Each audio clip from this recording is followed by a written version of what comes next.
ยินดีต้อนรับเข้าสู่วิถีชีวิตแบบเมนูบ้านๆ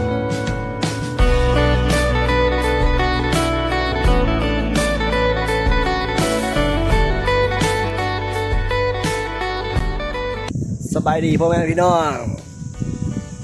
พบกับรายการวิถีชีวิตแบบเมนูบ้านๆเป็น EP หนึ่ง EP แรกนะวันนี้เราจะมาเฮ็ดคั่วปลา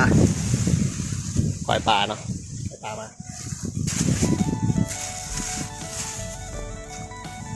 เดี๋ยวเราจะไปเฮ็ดเลยเริ่มหนึ่งมาเฮ็ดถูกป่ะเนี่ยจังเนาะเริ่มคั่วปลาก่อนแป๊บนึงเห็นตอนคั่วปลาทำเด้อแบบวิธีชีวิตนะวิธีชีวิตแบบบ้านๆนี่เฮฟิโน่ก้อยปลาเป็นวะแต่ก็ครั้งแรกเนาะเห็ดมือครั้งแรกผัดมากเลยเห็ดเขากิน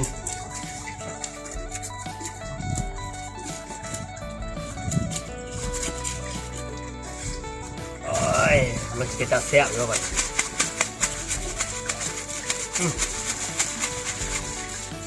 รอขั้นตอนต่อไปก็คือซอย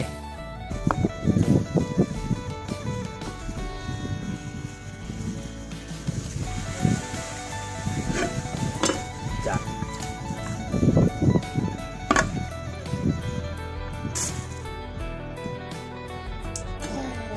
มีหมดนี่เคียงมาแล้วลงมือเลย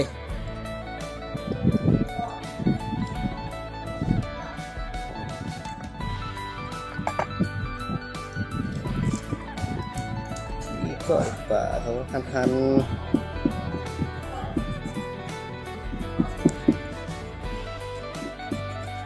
มาซอยไป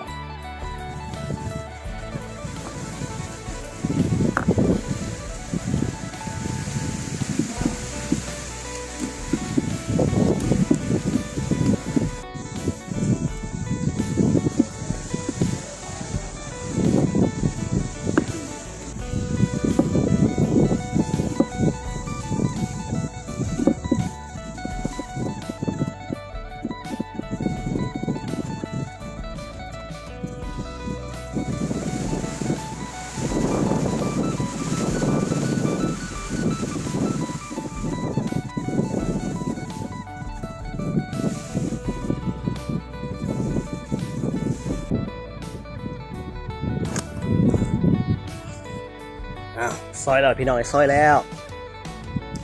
แต่เขาจะนำไปล่างอีกเทื่อหนึ่งเนาะโอเคหลังจากล่างแล้ว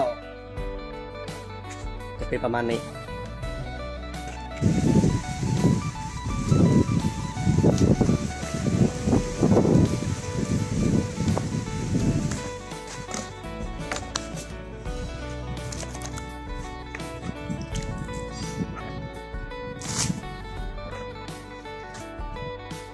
ดังไฟแล้วพี่น้องดังไฟแล้วจะจะนั่งข้างหมอนั่นแหละพอดีโอ้หลายตัวมันจิ้มหายไปแล้วนี่สัตว์เซฟใบเซฟปวดมียังขาวๆนะเอาลูกนี่บนบนนี่จ้องเดี๋ยวมาเอาคราพี่น้องไอ้มาเอาคราเนี่ยอุ้ยในคาแล้วพี่น้องไงเอาโคชิงไข่บาทนี่ไปเดี๋ยวถ่ายหมดนี่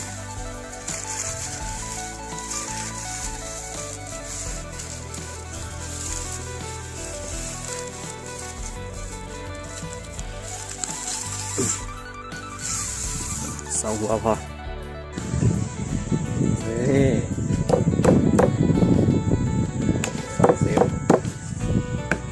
อันนี้ขั้นตอนนี้ฮอตขนาดไหนเนาะงง เลยกำลังกาเกียบวัตถุประกอบของต้มนะหรือว่าค่าไปได้ถ่ายต่อไปหมักเล่นโอ้ย หมอพดบุกข้าวซอยบักเรียนด้วยตัวนี้ข้าวสิใส่ยัง ใส่ต้มเนี่ยถ่ายวิธีทำ บกกอยได้บ่นี่บกกอยได้บ่ ก่อนเลยก็ได้ เอาตัวนี้ออกแล้วเอาตัวนี้เขาเอาใส่ตัวเขาสาวตัวนี้มันสาวอะไรมันแข็ง ซาวเอาซิป นะ เอาเป็นซิปเอาซาวอะไรนี่เอาตัวซิปฟื้นอีกแล้วมุกนี่โอ้ยโบนี่มาดีกันเลยบวกเลย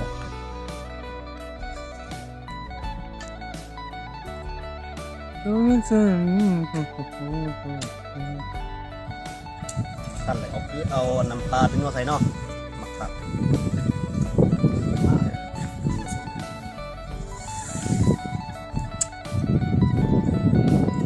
ไปเลยล่ะเมื่อกี้ปรุงเนื้อได้บ่สิดากขั้นในเด้อ ขั้นเลยกันไส้ได้แหละ เฮ้ย เขายังงงอยู่ มันยัดหวังกันเลยแล้วเข้าครัวพี่ใจขั้นแล้วเขาขั้นขั้นอยู่วะ แล้ว พี่นี่เป็นอยู่ แบบนั้นแหละ ใช่ ขั้นก็เฮ็ดแห้งเสียเลย พอใช้ได้บ่ไปได้ข้าวสิประเดี๋ยวเขามักประเดี๋ยวครับคนเอาปรุงใส่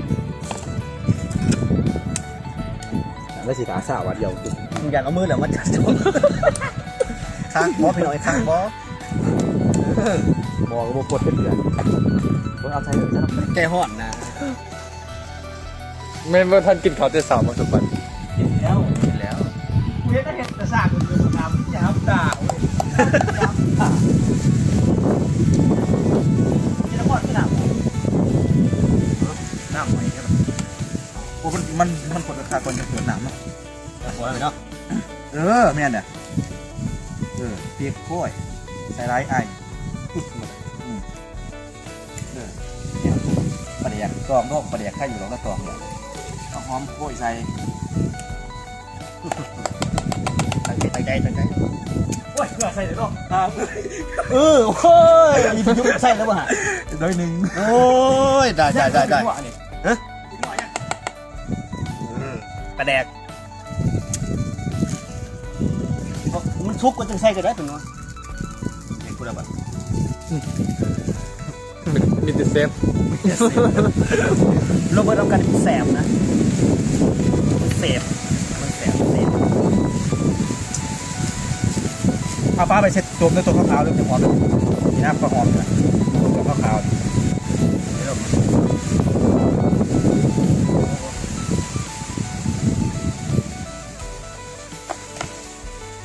น้ำที่คือมัน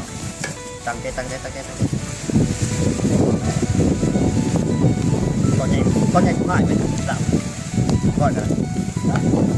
ย่างนะมันจะได้ว่า เห็นข้อนี่ตาว่า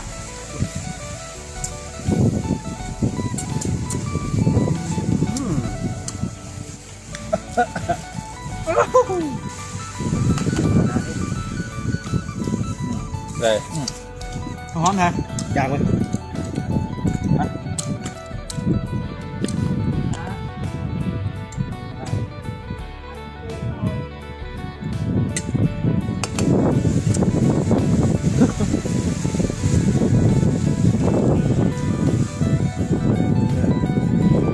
บ่นี่เสร็จตกได้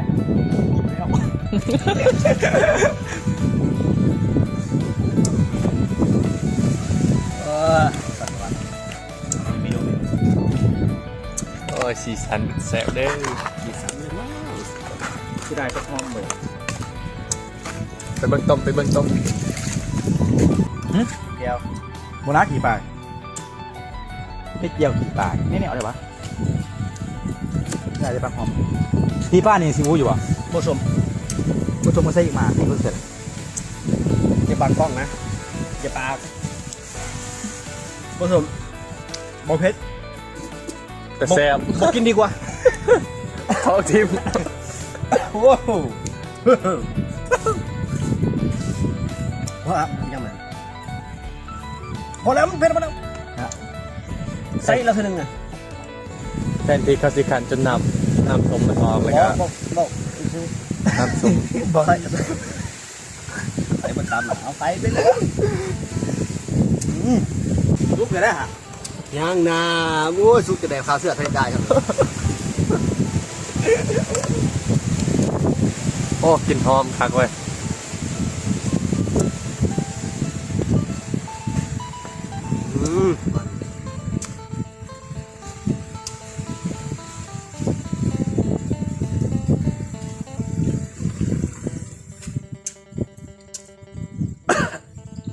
ผ่าน โกงมาก เปื้อนแล้วบน มาเปื่อยนะโปรกนะ โอ้โหลดนี่ โอเคพอ แปลฝอยเรียกอีกมา เอาตักเอาว่ามันเหลืออะไรกับทีม โอ้ เอ้ย ล้นครับโอ้ล้น เบียร์จะเกิด มาเด้อยิงเขาสุดยอดที่ว่าหาใส่บ่ได้อีกแล้ว พี่น้ำมา ขอบใจอ่ะขอไปคลิปด้วยอ่ะ